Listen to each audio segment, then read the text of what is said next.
દુધાત છે। હું છેલ્લા ઘણા સમયથી રાજકીય, સામાજિક, ધાર્મિક તેમજ સેવાકીય સંગઠનો સાથે જોડાઈ અને સમાજ સેવાના કાર્યો કરું છું।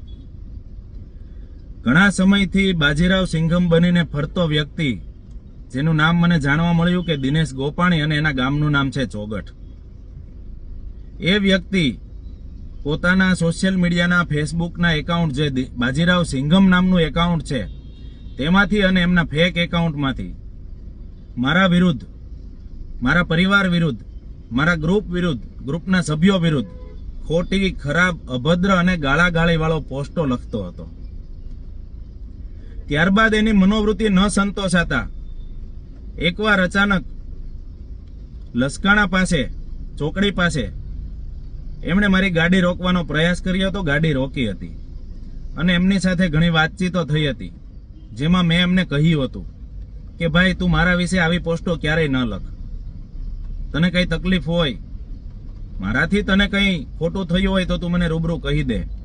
એમાં મને એવું જણાવ્યું હતું કે મને 1 લાખ રૂપિયા આપી દે એટલે હું તારા વિરુદ્ધ, તારા પરિવાર વિરુદ્ધ કે તારા ગ્રુપ વિરુદ્ધ ક્યારેય પોસ્ટ નહીં કરું। જે 1 લાખ રૂપિયા આપવાની મેં ના પાડતા એમણે મને એવી ધમકી આપી હતી કે હું તને જોઈ લઈશ અને હવે તને સોશિયલ મીડિયામાં સામાજિક રીતે, પારિવારિક રીતે, ચરિત્ર બાબતે તને બદનામ કરીને જ રહીશ, અને હું તારા પરિવારને પણ બદનામ કરી અને તારા પરિવારને પૂરો કરી દઈશ। 2 દિવસ જતા મારા સામાજિક મિત્રો દ્વારા મને એવું જાણવા મળ્યું કે આમના વિરુદ્ધ આગળ પણ ખંડણીનો ગુનો દાખલ થયેલો છે કતારગામ વિસ્તારમાં।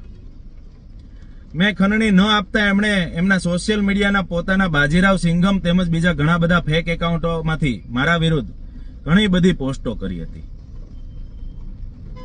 આ બધી પોસ્ટોમાં એક પોસ્ટમાં મેં વળતો જવાબ આપ્યો હતો કે તું મારી પાસેથી ખંડણી માગવાની ફિરાકમાં હોય તો સંકેલી લેજે।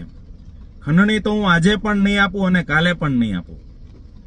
જેમાં એમણે મારા પરિવાર વિરુદ્ધ, મારા પરિવારના સભ્યો વિરુદ્ધ ગાળાગાળી વાળી અભદ્ર કોમેન્ટ કરી, અભદ્ર માંગણી કરી અને મારા પરિવારને, મારા પરિવારની પ્રતિષ્ઠાને, મારી પ્રતિષ્ઠાને હાનિ પહોંચાડવાની, ઠેસ પહોંચાડવાનું કાર્ય કર્યું હતું।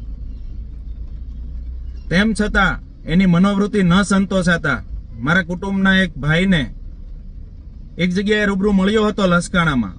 તેમણે એવું પણ જણાવ્યું કે તું તારા ભાઈને કહી દેજે કે મને 1 લાખ રૂપિયા નથી આપ્યા ને, એમણે બહુ મોટી ભૂલ કરી છે। જો 1 લાખ રૂપિયા આપી દે, જો એ પાછો વળી જાય, હજુ પણ સમય છે, 1 લાખ રૂપિયા, અજય દુધાત 1 લાખ રૂપિયા આપી દે